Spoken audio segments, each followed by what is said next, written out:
Hi,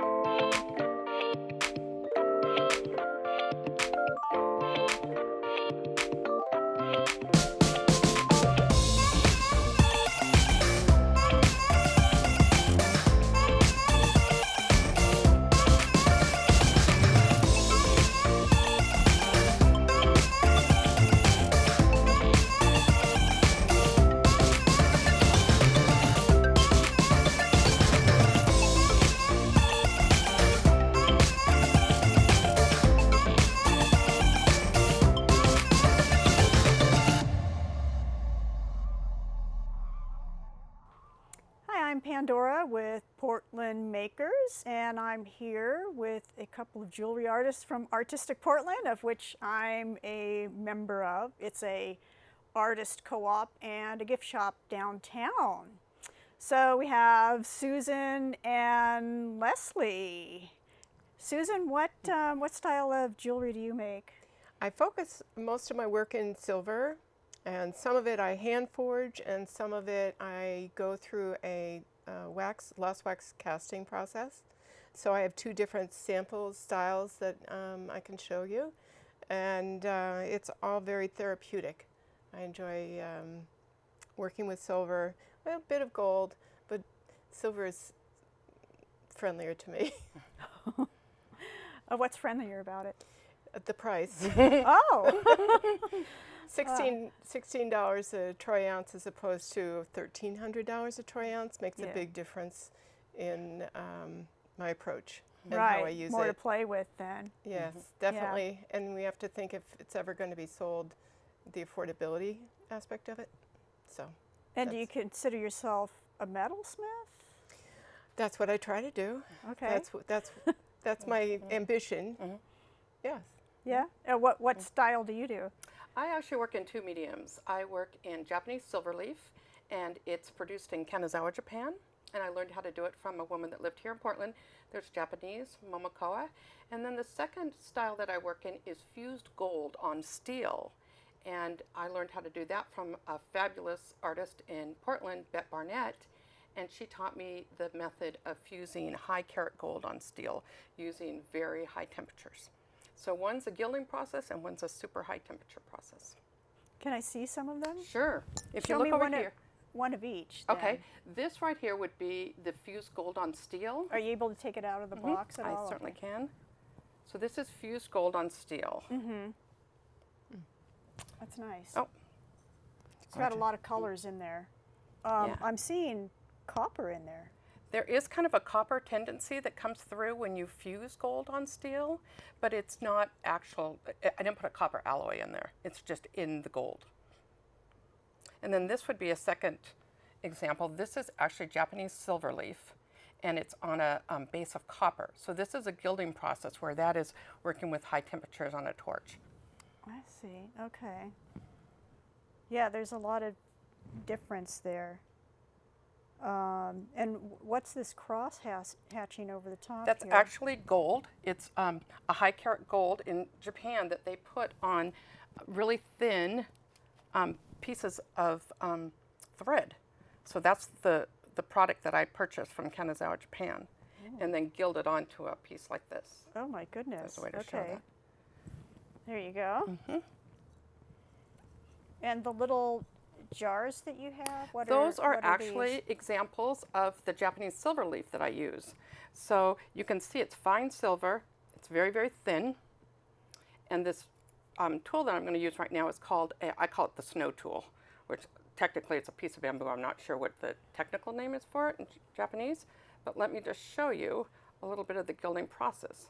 So you can see I used a bamboo tool to put it into this bamboo snow process, and now you take a pretty thick haired brush and move it along the bottom, and you can see it looks like it's kind of snowing down on the piece where I'd already put some gilding medium. So the final outcome on this will look like this. Okay, so I see that there were already colors on there. Was that some other colors that you That was the gilded? first level of the process. So I'd already gilded on this base color. So you can see in this one, it would be like this base color you gild on. That's your first step. And then your second step, you put more gilding medium. And then that's what I did here with the snow. So now I'll just lightly press it on there. And then after about 40 minutes, it's going to be ready to be sealed. And I seal all my jewelry with a product called Protect-A-Clear that was originally developed for the automotive industry. But you can see, I don't know if the camera can show it. Am I putting it in the right place? But you can see that it's gilded on. So you have all of these colors are silver? It's all base silver, 99% or 99.9 fine silver, and the coloring that comes through is a secret. It's a Japanese secret. It's done with chemicals. It's closely held. I have no idea how it's done, but it is what Kanazawa is famous for. Kanazawa, Japan, is famous for making these really high pigment colors using chemicals and keeping the secret closely held. The sad thing is the young kids in Japan don't really want to learn this method and don't want to carry it on because they all want to work in anime. So sadly, it's a bit of a dying art. Now, when you were at the store, you were doing some different process, like that big bracelet with Yes. the copper. Yeah. So what I did on this, I did a copper bracelet, which I annealed the copper first, which is a technique that both Susan and I use in metalsmithing. And then I put a design on it with a rolling mill, which I think, Susan, you use a rolling mill, don't you? Yes, I do. And that's a way to add texture to a piece of work. And then I gilded it and then added the silver leaf. So you can see it's sort of a merging of different techniques, but using the Japanese silver leaf as your color. So that's what all three of these are. It's pretty turquoise. Thank you. Have you been to Susan's studio? I haven't been to Susan's studio, but I'm very familiar with the technique that Susan uses, and I think that her work that she does in Lost Wax Method, especially using organics, is breathtaking. So Susan, why don't you tell me a little bit about that ginkgo leaf you did? Oh, that was, Is it here? yeah, that was actually formed in wax. And I didn't use an actual leaf except for the outline of the shape of it. And I used a ruler and I scored with a ruler out from the center to get the texture that you see, which was my interpretation of the ginkgo. It looks beautiful. Oh, thank you. It looks like there's almost a leaf in there. It's so realistic looking. Well, that's great. I'm glad that was one of my earlier designs, and Got it's the been effect. popular. It's been popular. So I've done that in 14 karat gold, and I've done it in bronze as well, to make it a little bit more affordable, the bronze. So it's still that gold color. And the other one I have is not that. Actually, I'd like to talk about this piece right here that this was the first piece that I did, and I did it in wax. It's the shape of an hourglass, and it was inspired by my late husband, who was diagnosed with ALS a month after we were married in 2002. So his best friend was, Is initials on it? it's what? Initials on there? No, I don't. No, it just says KIC ALS. Oh, okay. So the top part is very strong, as if, it's a man standing up tall and strong. Yeah. And then the hourglass signifies the time that he had left. And then the wire that I have going through it goes down to the base of it, which says, it looks a little bit like the other ASS, but it's actually ALS, Okay. and that's where the muscles would waste away. So this was the first thing that inspired me to get into this in the first place. So I used it as a fundraiser, and I probably made like $100, which, that's back in the day. But it's also always a piece that's been very close to my heart. And I started doing other things as well. Stephen's best friend was, his wife is a jewelry artist and quite prolific. So she inspired me to do that, and I could do multiples that way. It's beautiful, Susan, Thank you. Well, this and is very one, moving. this one was for the heart, and sometimes I get a little teary. Um, but We understand. yeah, and I've had other friends and people, and I will send them one when I learn of that condition. So that's kind of my therapy, I guess. So that inspired that direction.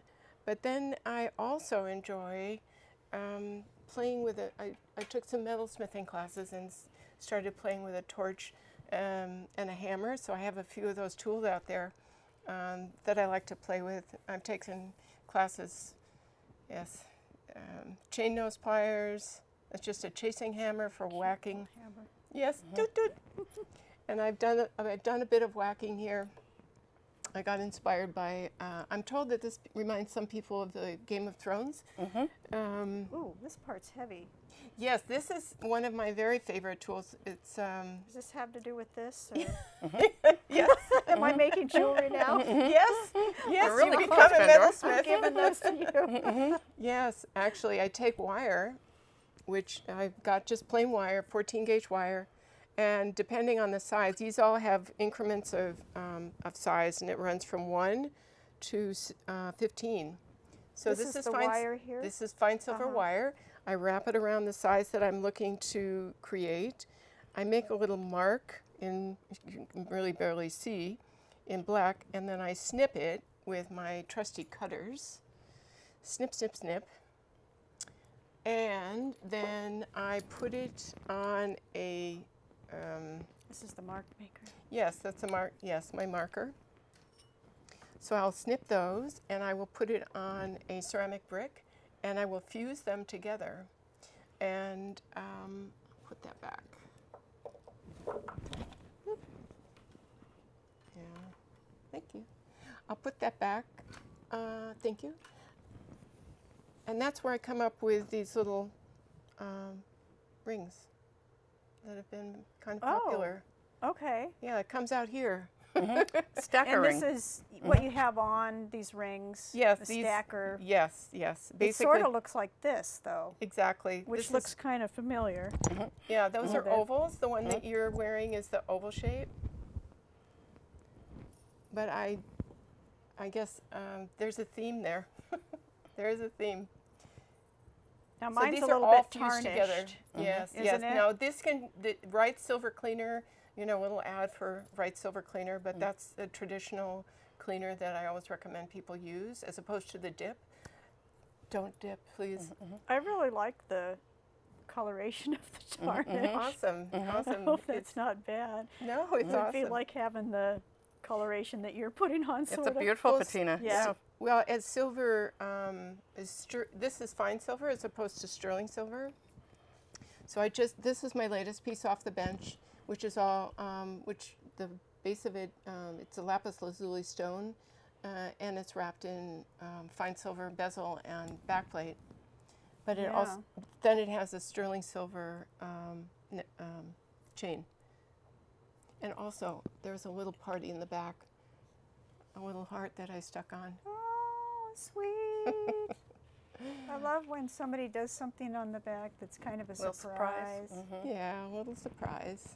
So, yeah, and that's kind of where I am. But sterling and fine silver are usually the things that my go-to, and people seem to enjoy that. And the stacking rings, I've just done this other little element that I've added to the rings.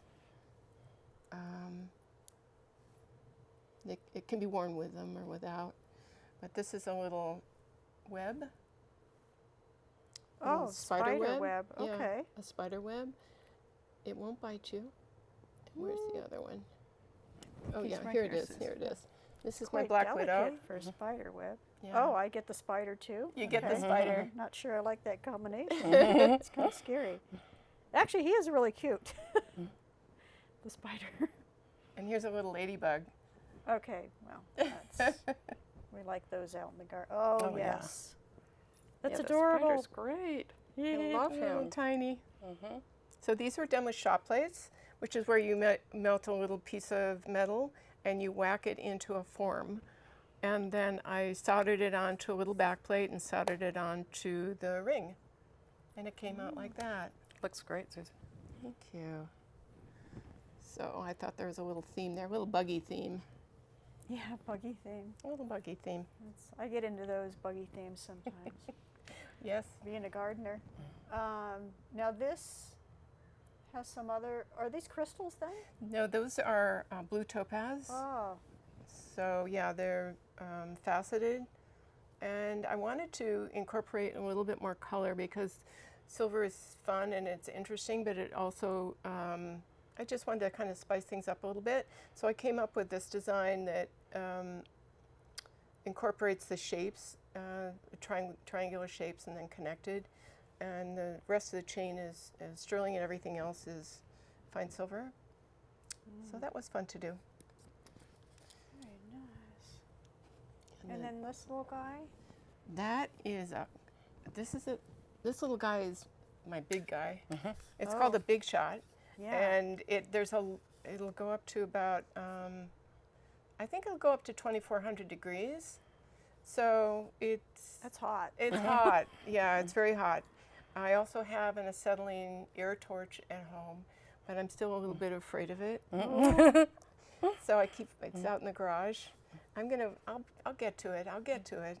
But I feel much more comfortable just with the butane, even though it doesn't get as hot as the acetylene does. But I can still get a lot of work done. Yeah. Yeah, slow but steady progress. Yeah. Nicely Thank you. handmade that way. Yeah. And is that an abalone or what? No, that's the silver leaf, isn't it? And that ring inside the ring, the circle. Oh, this one, yep. This is similar to the work that Susan does. And what I did is I formulated a disc, a silver disc, and then did the same process that Susan was talking about, created a circular piece of silver, and it's fine silver, so it's just fused together too. And I used a tool very similar to what Susan had, the ring manual. And then I did a small amount of silver leaf on it, right here, and gilded it right onto the silver. So the best thing about this necklace is it's got the little magnet. So I love that as an easy way for on and off. So Is that sterling? this is a sterling chain, but both these are fine Are silver. fine silver. And because I was working you with dome fine it. silver, I domed it in a tool, and then put a tiny little bit of beautiful. texture in it. You can see it's got a little Oh, texture it's beautiful. that I did with a little hammer. So What's the Susan and I like to difference? whack things. Yeah, we Oh. do. We like to whack. It's very therapeutic. What's the difference between the sterling and the fine silver? The sterling has copper in it. The proportions are 97 point. It's 925. 925. I'm It's sorry. sterling. Yes, 925, and then fine silver is just pure silver. It's very soft, and the reason that sterling came to be, and probably in the first place, was because it is so soft. To make it really work, it needs another element or component. So what I do is you can work harden things so that the molecules get forced together, and it makes it very, very sturdy. And one of the nice things about fine silver that Susan works in is it doesn't tarnish as much. You can see, and when it does tarnish, it does take on a little bit more of a yellow tinge to it, which is really beautiful. So it stays away from sort of that blackish tarnish that you get with sterling. So it's a lovely product to work with. I think all of us would work with fine silver more often if it was just a little bit more sturdy. But it is definitely a element that you want to be careful. You want to make sure that whatever you're working with has enough stability to hold up to being worn on a regular basis. And Susan's a master at that. Yeah, it seems like some of the things my mom used to have, like in the china cabinet, was made of silver, and it would get very black. We'd That's the we'd sterling. have That's to, the sterling side. So that's a little bit of the copper in it. Oh, The okay. copper and The it's, oxides yeah. come out. Yep. Yeah. So that's why you have you reach for your right silver cream and you polish it up. I remember doing that as a kid myself a lot. Absolutely. Okay, so I'll need to polish mine. Only if you want to. Or keep the beautiful Or patina. Or keep it It that does way. have a copperish look now. It does. well, kind of goldy copper. It's beautiful. Uh-huh. Yeah. Very shiny. It's the sulfur in the air. Apparently, if you wanted to tarnish it, one of the old-fashioned ways is to take an egg, a cooked egg, and put it in a bag or a container, and the sulfur that egg smell, that rotten egg smell, Okay. will make it turn even faster. It seems like my mom would use vinegar or lemon or something. That could be, I Yeah, don't I would know. think that more to clean it. You would but be not to clean it, yeah. yeah. To clean it. Yeah, mhm. to clean it, yeah. She could use that, I right? don't remember the recipe. I'll have to ask her Okay. what she was doing. I think actually that was for the bottom of the copper cooking pots or Could be. something. Could be. That would clean it up But really she'd nicely. use half a Yep. lemon and scrub on there with something else, like vinegar or Salt something. or something? Maybe? Salt, maybe it was salt. It could be That'll salt clean up. or baking soda. Yeah. Yeah. Baking soda is one of those other, use it for everything. Susan, on this necklace that you're wearing, how did you make the really organic shapes that you have in each one of your links? I just went a little nutty. Oh, well, they're great. I made circles, and then I used one of my, actually a round nose rather than a chain nose Okay. pliers. And, oops, I took it and I just twisted it, and then I joined them. Oh, they came out great. Oh, thank you. Yeah, I really like it. It's fun. It's very fun. Yep. I haven't seen anything else like it out there. I don't know if that's a good thing or a bad thing, but I Very enjoyed creative. making it. Thanks. It's playful. It is very playful. Yeah. And the piece that you're wearing is gorgeous too, and that looks more like silver. So this is actually silver leaf. You can see the base is silver leaf, so I covered the entire thing with Japanese silver leaf. And then I took the blue, which is another silver leaf, on a separate piece of copper. So it's actually two different pieces. But that's, again, Japanese silver leaf. It on hangs copper. beautifully. Well, thank you. Yeah, so you haven't been to each other's studio. We but haven't you've been yet. to somebody's studio down at Well, I've Artistic definitely Point. been to Tom's. And he's a metal worker. He's a metal worker. He works Okay. in amazing steel. He does a lot of work using a very high-powered hydraulic press, and his work is phenomenal. And we're trying to collaborate on a couple pieces where he would actually incorporate some either gold leaf or Japanese silver leaf into some of his vessels that he's made that are pretty amazing. So that's what's exciting about Artistic Portland, is that you get a chance to interact with wonderful people like Pandora and Susan, and possibly take your creative art, whatever it is, to a new level and open your eyes to someone else's artistic journey. And so I've loved being a member down there. I think that what we have at Artistic Portland is pretty special. And you know that we have our other Portland Makers shows where we come out to your studio and we film, all the little details of what you do. We'd love to come visit your studios. Well, we could definitely do some sometime. fused gold. Yeah. That would be pretty exciting. Okay, that'd be fun. Yeah, usually one of our hosts of the show tries to help you make something. I Excellent. mean, if you let her around some things, we haven't been able to do that. So we know you're both at Artistic Portland. Do you have like websites, or what's the name of your business? The name of my business is Bodhi Design Studio. It was inspired by my grandmother, who was born in Bodhi, California, which is a ghost town that the state of California has brought to, well, it's in a state of arrested decay. So it's just so. Anyway, she was an inspiration to me, and so I came up with Bodhi Design Studio. I have an Etsy shop, so if you were to go Bodhi Design Studio on Etsy, etsy.com, then you might be able to find me. But do you have a web address too? I don't. No, I Instagram don't. or something like that too? I do have an Instagram, Bodhi Design, on Instagram, and I also have a Facebook, same thing. Okay. Yeah. No, that's good. And then I'm Metals by Macmillan, and I'm on Instagram. And then I'm also in the Addict Gallery, which is down in Camas, Washington. A wonderful fine art gallery. If you ever find yourself in Camas, definitely stop in and see what Maria and Tom are doing. And then really the other brick and mortar where you can find my work is Artistic Portland. So I limit to those 2 locations for right now. And do you have a website? I don't because I'm lazy and I like to take naps and drink wine, so I don't want to have to ship. It's okay. the It truth. sounds like The you're all over truth. the place anyway. Yeah.